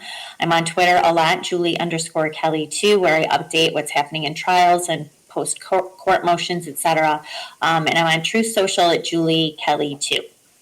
Well, thanks again, Julie. It's been great having you with me. I gotta look this up because you're better than me. I'm at Twitter and Truth at Twitter at RepAndyBiggsAZ, on Truth at RepAndyBiggs. So we can see how much work Julie Kelly does to bring to light the hyper-political weaponization of our government, especially in the judiciary, and especially around Washington, D.C., where you can see that the entire apparatus of the government is in the hands of the extreme left, so that the radicalism of this new neo-Bolshevik conspiracy working within the deep state apparatus, obviously the deep state power structure, in as much as the entire system of justice in the United States is completely undermined and really deposed and destroyed, so that you can see that the process of lawlessness and the debasement of our country is underway. And Julie Kelly goes a long way to show how the January 6th defendants are really victims of this weaponization as it really gets out of control. And in my mind, the destruction of democracy and representative popular government in the United States and the constitutional republic as it is, that process has been underway for a long time. It's a process of owning the elite, and it's this Jesuitical undermining of all the institutions that buttress our entire government. And so all the checks and balances are unmoored and out of control. And there's a multi-tier justice system now in place, so that you have no hope of ultimately seeing reasonable justice in the world as crime gets out of control. And the murder rate in Washington, D.C. goes off the chart. They're spending all their time hunting through videos, trying to find anyone that they can pin some kind of white nationalist January 6th, American terrorist case on them. The exposure of the monstrosity in Washington, D.C. and how it stands poised to use its mechanisms and its leverage and its manpower and its billions of hollow point bullets up at the Homeland Security offices or whatever, right? Ultimately to exterminate the American people. And I think that's something that the people haven't really kind of comprehended yet, that this whole process of deliberately debasing and demoralizing and publicly vandalizing the American constitutional government and the proud legacy of that, and breaking down one step at a time the principles and tenets of the founding documents and the Constitution of the United States, and in the process exhausting and provoking the American people in the extreme, so that you have to recognize that the end goal and the intention with that already in mind and the plans already laid out for the wholesale murder and the Tiananmen squaring of the American people, especially those ones who are trying to get back the de jure constitutional republic that they once fought their ancestors and our forefathers fought so bravely and gave their lives and their fortunes and their sacred honor in order to establish and protect. And so we need to recognize now that our battle for liberty and for freedom and for American constitutional political independence is existential. They only have to wear us out and basically break the back of the American people with unfunded liabilities that are out of control. Just starting with hospital bills alone, with just millions and millions and millions of undocumented workers absorbing all the payroll wages, less and less going into the government coffers in the way of taxes as the economy goes down and jobs are becoming more and more scarce. The tax base just dries up and disappears. And so the downward spiral of American economic destruction has already really begun. And in the wake of that, and in the timing and the kind of scientific calculus of America's default over time, and the gradual weight of that on the American people, the ones who have Social Security cards, Social Security numbers, birth certificates, right? All the other people that are just walking around don't have those documents are not really liable for that debt, not technically. So that's why I always say the hypothecation of the American people and their children's liberties and futures, it's the monetizing of the souls of your children as they're born. Remember Kevin McCarthy showing the little infant baby that had been born and talking about how much money that baby owed and this debt and how immoral it was? And now look where we are now. They just caved. So it's individuals like this, like Julie Kelly here, who are really the pride and joy of America and the actual literal light of American intellectual power. It's not necessarily in our wallets or our buying power, but it's in our knowledge and the information economy and the intelligence base of our people. And we have to get it together. We have to learn quickly how to deal with an out-of-control, tyrannical government in control of the Department of Justice. Ultimately, these are the people that are supposed to be brandishing weapons at us for our good, for the protection of the neighborhood, for law enforcement purposes, the professional door kickers, right? And SWAT teams, the ultimate command structure by which people are incarcerated in prison and their lives taken away, and their lives taken away if they resist it with hollow point bullets, right? I mean, this is pretty serious stuff. So you're telling me these people have gotten control of our security apparatus and now we're in at the whims of the World Health Organization to just suddenly become a biosecurity state and a turnkey tyranny by which the big pharma military industrial complex has us all with our backs up against the wall on our knees here, blindfolds. I mean, what's happening here?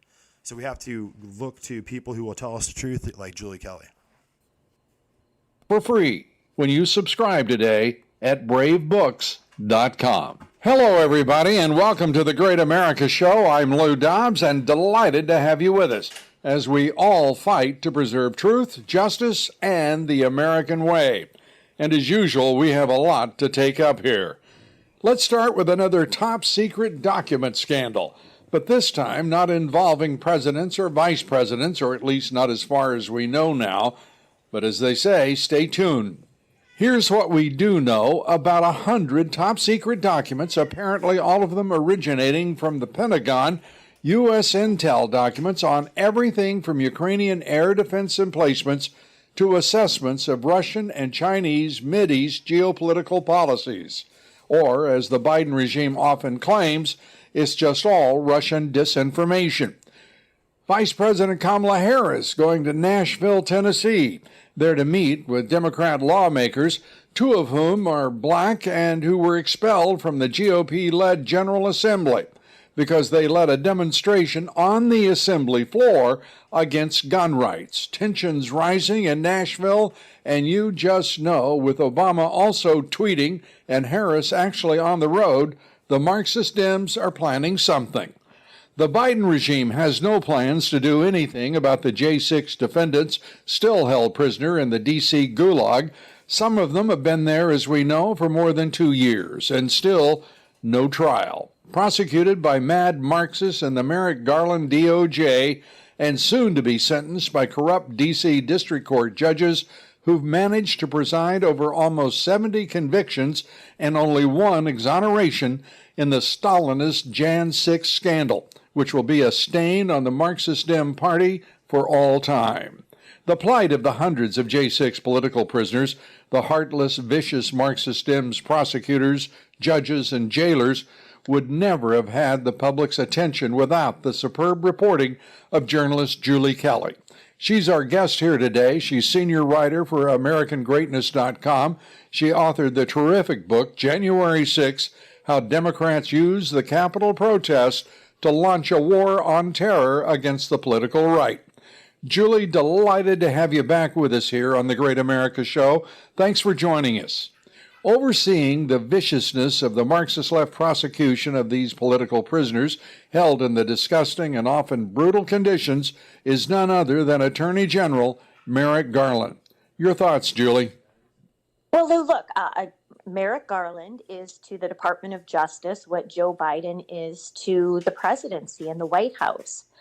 Just merely a figurehead being told what to do. I think the idea was to give the DOJ some sort of grandfatherly look, this wise old man who was supposed to be on the Supreme Court, a thoughtful, careful, objective, lawman.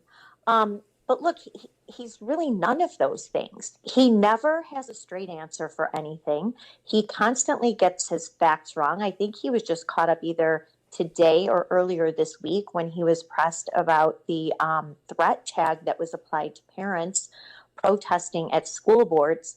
He never could get a straight answer or timeline about that.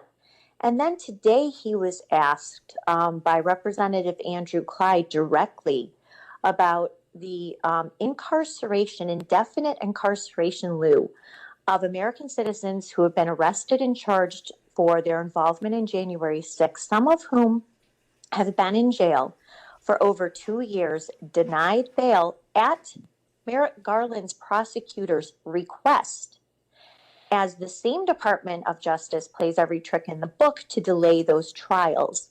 When he was asked about how people can be in jail for more than 2 years without a trial, innocent men not convicted of anything, he had no idea what Andrew Clyde was talking about. And he spewed some nonsense about Sixth Amendment rights and their speedy trial rights. And if those rights are being denied, the defense attorneys have, ways that they can speed the trial along or the clock anyway. And ultimately, it's up to the judge, which is, of course, true. But these are his prosecutors going to the court system repeatedly, at least 100 times, Lou, seeking pretrial detention even for nonviolent offenders. And Merrick Garland, once again, could not answer because he's not running the show. The people running the show are Deputy Attorney General Lisa Monaco, a longtime Obama loyalist, and Matthew Graves, who is the United States Attorney for the District of Columbia. That's the office handling every single January 6th case. Unbelievable. Garland is, you say, clueless. He is a figurehead. But he seems to me, Julie, frankly, to be far more than that. He seems unquestionably to be mendacious, venal, and he consciously, it appears to me, is lying. I can't imagine being unaware of those circumstances unless he doesn't read the Washington Post or watch his favorite left-wing newscast. Can you? I actually can honestly believe. I agree with you. I think he's a malicious man. I think he's a petty man, much like Joe Biden. I think he doesn't care about the rights of these defendants simply because they are American citizens who protested Joe Biden's election. But the fact that he was not prepped for this or had any kind of good answer and stumbled around Sixth Amendment mumbo jumbo, but honestly, Lou, Congress has let Merrick Garland get away with this for 2 years. As soon as the Department of Justice started seeking pretrial detention, denying bail for even nonviolent offenders, they should have heard from Republicans in Congress denouncing this as cruel and unusual punishment, violating their Fourth Amendment, Sixth Amendment rights. A lot of these, dozens of them were held in this fetid, abusive DC gulag, held in solitary confinement conditions for months on end, and no one said anything except a handful of House members like Marjorie Taylor Greene and Louis Gohmert and Paul Gosar. But otherwise, there was complete silence. And so, there's plenty of blame to be placed. Merrick Garland is not one of them. It's Lisa Monaco and Matthew Graves, his prosecutors, and also every single judge on the D.C. District Court. Every single one, I believe, has signed off on pretrial detention orders, whether it's someone charged with conspiracy, obstruction of an official proceeding, assaulting police officers, look, if you assaulted police officers who weren't assaulting you, by the way, which was happening at many different vantage points on January 6th, of course, we want the rule of law. We want law enforcement respected, and we want those people held accountable. But someone accused of pepper spraying a police officer does not warrant staying in jail for 2+ years as you're awaiting trial. What they're trying to do is torment these men into plea deals, which they're not taking. Then they're going back to the court. They're adding charges. They're adding defendants. They're saying they haven't fulfilled their discovery obligations, which is a whole other, scandal in and of itself. But the Department of Justice runs the D.C. courthouse. Those judges are nothing more than a rubber stamp. So, of course, they're in cahoots to deny the due process rights of these American citizens simply because they protested Joe Biden's rigged election on January 6th. There is nothing approaching speedy justice in this entire tragedy. And what I guess I'm asking you is, why have we not been able to come up with a solution? Why has not the Republican Party, veterans associations, whatever it takes, why in the hell haven't we been able to come up with some way to mitigate the awful, evil harm that has been done to hundreds of our fellow citizens by this warped, perverted, and sadistic group of judges and federal prosecutors? Yeah, so sadistic is the word I use a lot. After more than 2 years of covering the hearings, the initial hearings, whether they were just arraignments or pretrial detention hearings, then morphing into plea hearings and now trials, I can tell you these prosecutors and judges, they are really gratified by inflicting pain on these people. They think that they are better than these people. They consider them really deplorables. You know, I've listened to the chief judge say to one man, "You drove here all the way from Texas." They consider Washington, D.C. not the nation's capital, a city that belongs to all Americans. It is their personal, professional, and political fiefdom.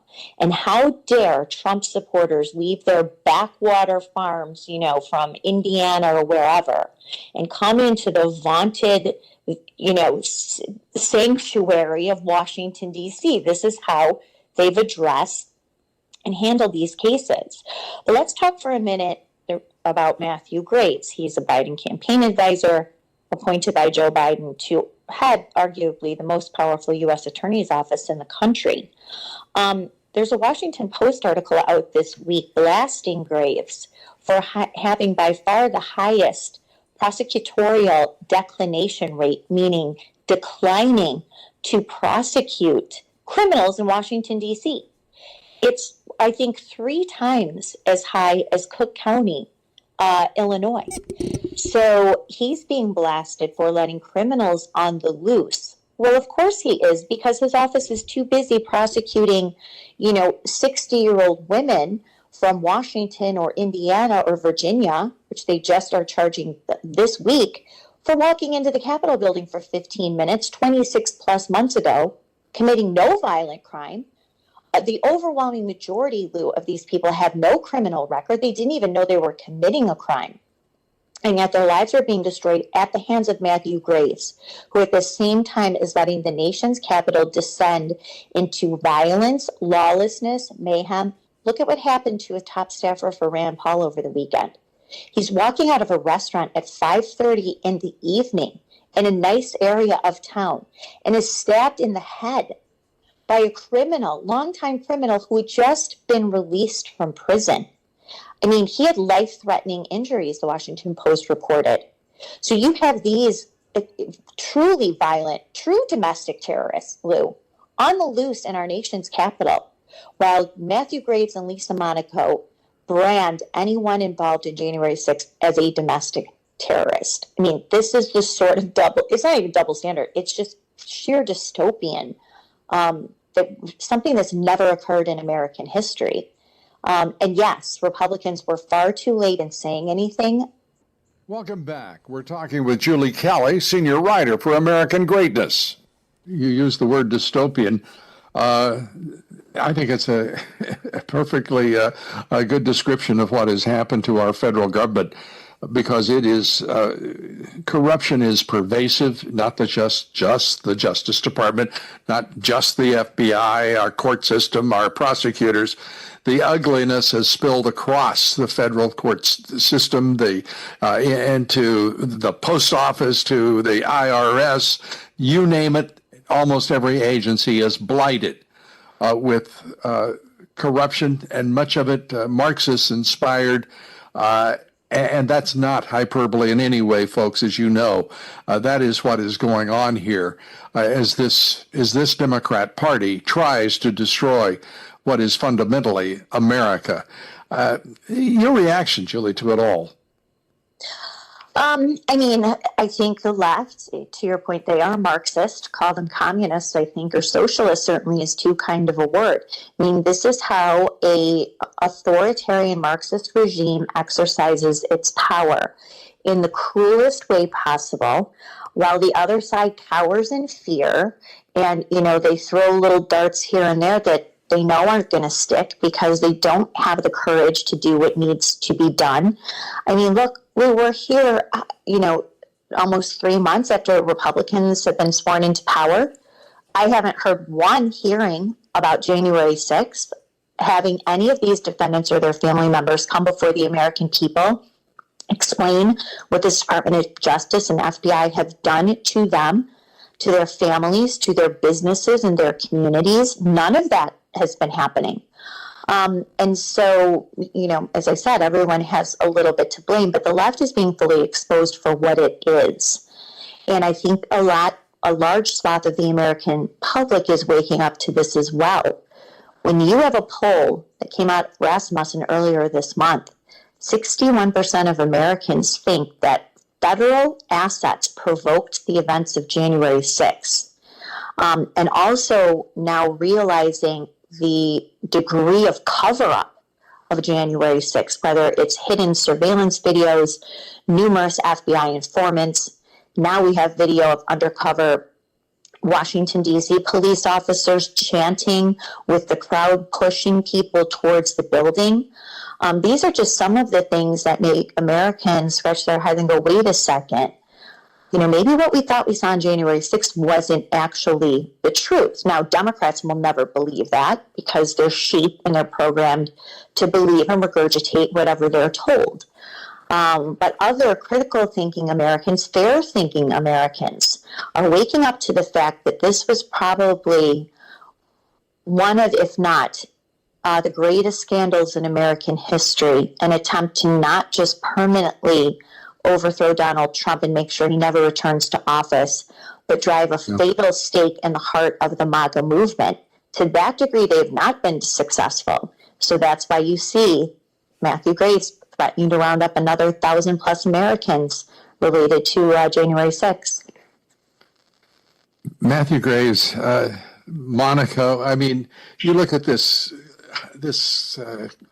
list of characters that is embedded in Washington, D.C.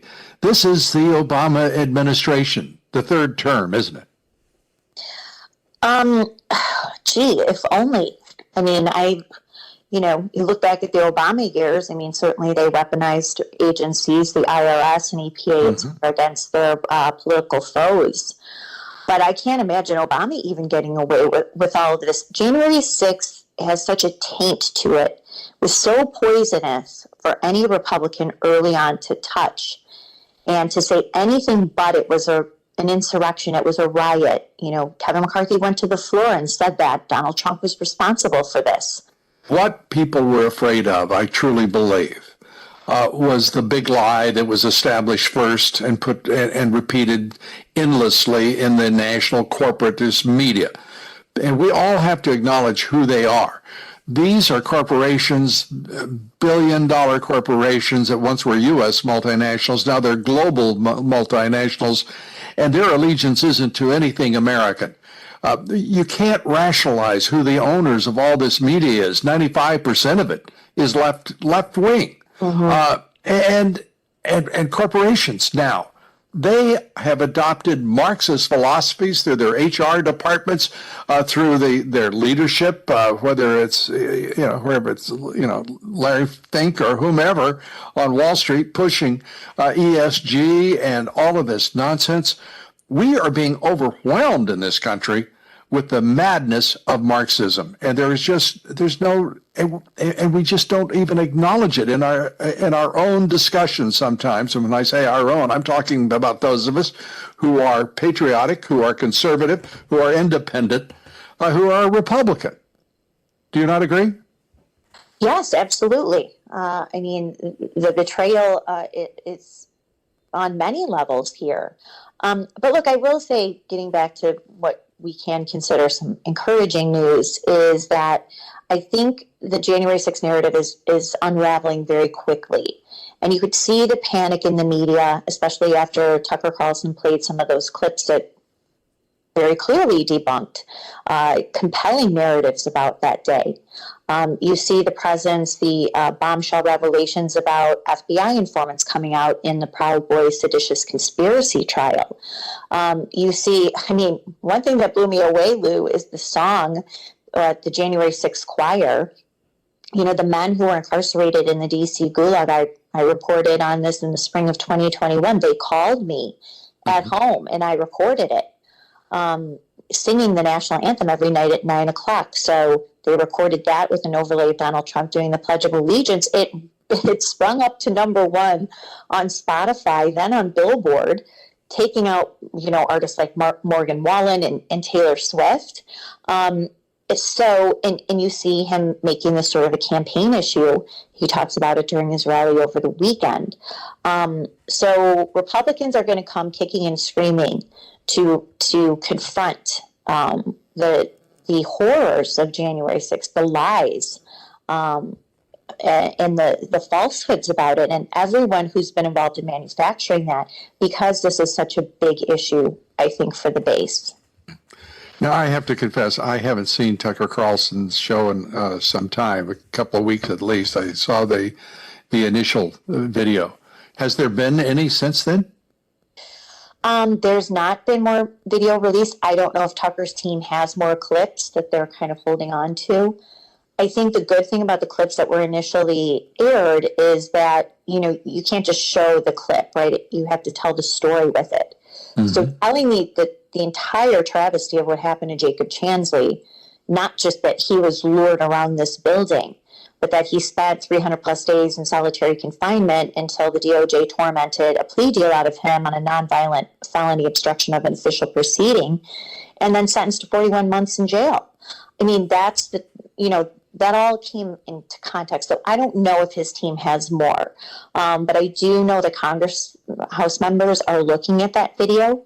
Mm-hmm. And there is actually a court filing, the Press Coalition, which is a major consortium of the biggest news corporations in the country, have now asked a federal judge finally to take the protective order off all the surveillance video so the media can see it for themselves.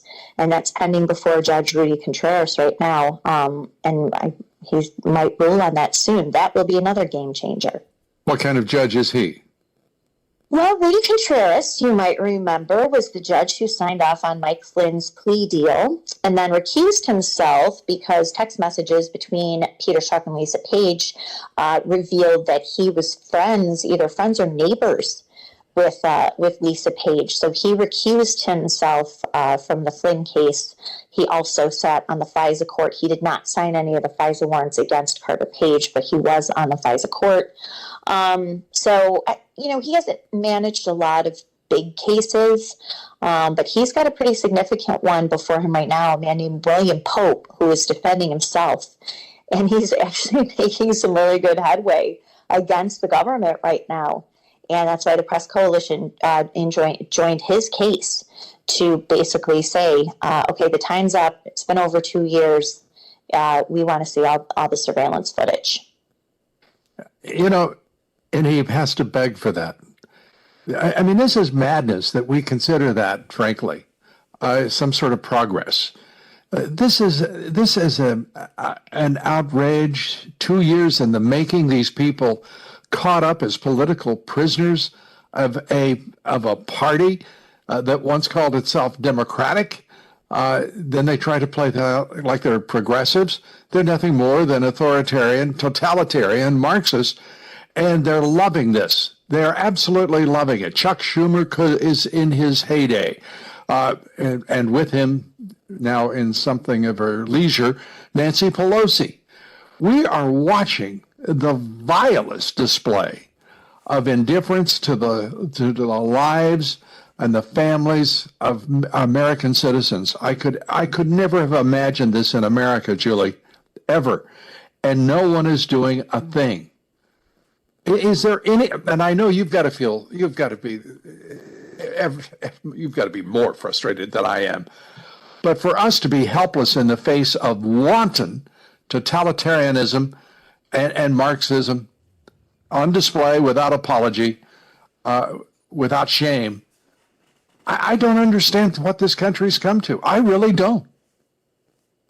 I will say, I think I was more disheartened 2 years ago when I started covering this and nothing was happening than I am, quite frankly, now. Because I think that people like Matthew Graves, I think his name is becoming, more public. I think we see that Merrick Garland is not capable, that there are people behind the scenes that are doing this. A left-wing jury sitting in the occupied territory of Washington, D.C. We have a 97% Democratic vote in that city. We are watching an absolute Soviet show trial every time they call the court to order. Let's not give them the due that we would and respect of any court with a jury of peers, with a judge who is fair, who is balanced and impartial. These are nothing more than left-wing Marxist thugs working every day to destroy this country. I really believe that. And maybe that's an but it isn't by much. Do you think? I agree with you. I have a piece up today. I say it's time to shine a light in the DC, in the DC federal courthouse. These trials and hearings should be available to the American public. If January 6th is comparable to 9/11 and Pearl Harbor, as Merrick Garland says and Joe Biden and the national news media says, then the American people should be able to see what's happening in the trials of those they believe are responsible for this terrorist attack. I was able to listen to all the hearings throughout 2021 under COVID rules. Every judge's courtroom had a public access line. I could call in and listen. Suddenly, before the trials began, Beryl Howell, the chief judge at the time, shut off those public access lines. You cannot hear or see anything happening in these courtrooms unless you go to Washington, D.C., go through a very extensive security checkpoint, as I have done numerous occasions, go sit in a tiny courtroom without any access to your electronic device, or you could go in the press room, which is usually pretty crowded. That's the only way you could see what's going on. And God forbid you would want to cover a couple of different trials at one time or bounce back and forth. You can't do that. So now the D.C. Appellate Court, you can listen to it on YouTube. When I covered the Whitmer Fednapping hoax in Michigan, a federal trial, I called in every day and could hear what's going on. Why are these trials and hearings being held basically in secret? So that's something else I've urged House members to do, to appeal to the new Chief Judge James Bossberg and ask him to open up. We need more transparency in these court proceedings. Put the public access lines back in service. Let people and independent journalists call in and report in live time, because I'll tell you, Lou, the American people could hear what's going on. There would be more rallies in the streets, because these are kangaroo courts with struggle sessions where judges and prosecutors force Americans to repent for the sin of trusting and supporting Donald Trump and objecting to the rigged election of Joe Biden. That's just one thing that's happening there. So, that's something the House could do, but I don't think that they will. Why don't you think they will? I mean, look, House Republicans have a lot on their plate. I don't dispute that at all from what's the revelations about the Biden crime family, to trying to get some sort of accountability for COVID and the lockdowns, and then what's happening with our military, the deadly withdrawal of Afghanistan. They have a lot on their plate.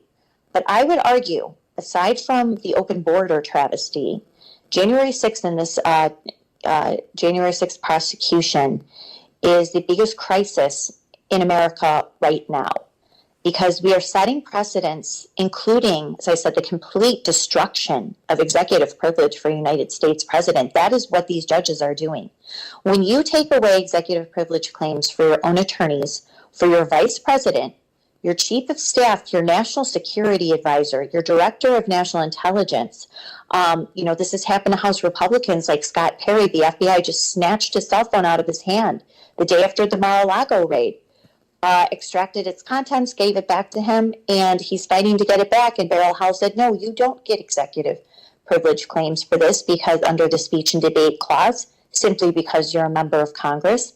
I mean, they are eradicating privilege claims that have been honored, for 200 some odd years, probably not that long. But Beryl Howell has been at the forefront of those decisions to strip executive privilege from the president. What other judges come to mind? Who else has been complicit in that obvious effort, partisan effort, ideological effort? Right. So Beryl Howell is the biggest culprit. Another one is Tanya Chutkin. So she was the one who initially rejected Trump's executive privilege claims just overall for documentations and records related to January 6th. Her order was upheld by this appellate court. Now we have the new ruling with James Bossberg, the new chief judge, which is not an encouraging sign, denying Mike Pence's claims of executive privilege and piercing that privilege to force him to go before the grand jury and testify about private communications he had with the president about January 6th. The other day, Donald Trump in a rally in Waco, Texas, said that either we will defeat the deep state or the deep state will defeat us. It's that straightforward. It's that stark. He's right, isn't he? Oh, yes, he's completely right. And I mean, I think Donald Trump could win on this sort of issue alone. Unfortunately, when he had the chance to clean house, he didn't. But maybe he's learned those lessons and, will move forward with very specific plans about what he will do. And I think he needs to start by dismantling the FBI and completely shutting down the D.C. U.S. Attorney's Office.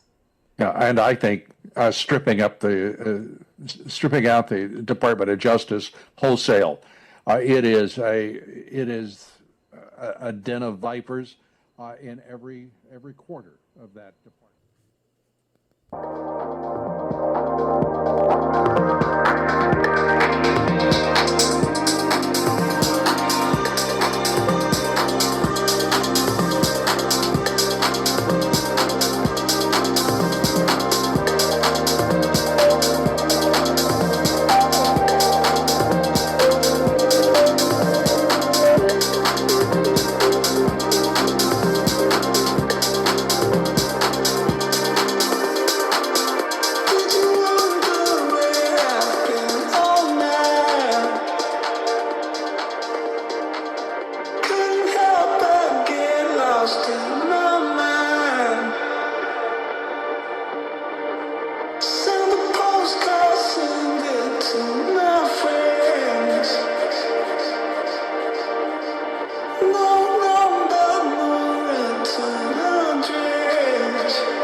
Walking in the sky keeps falling.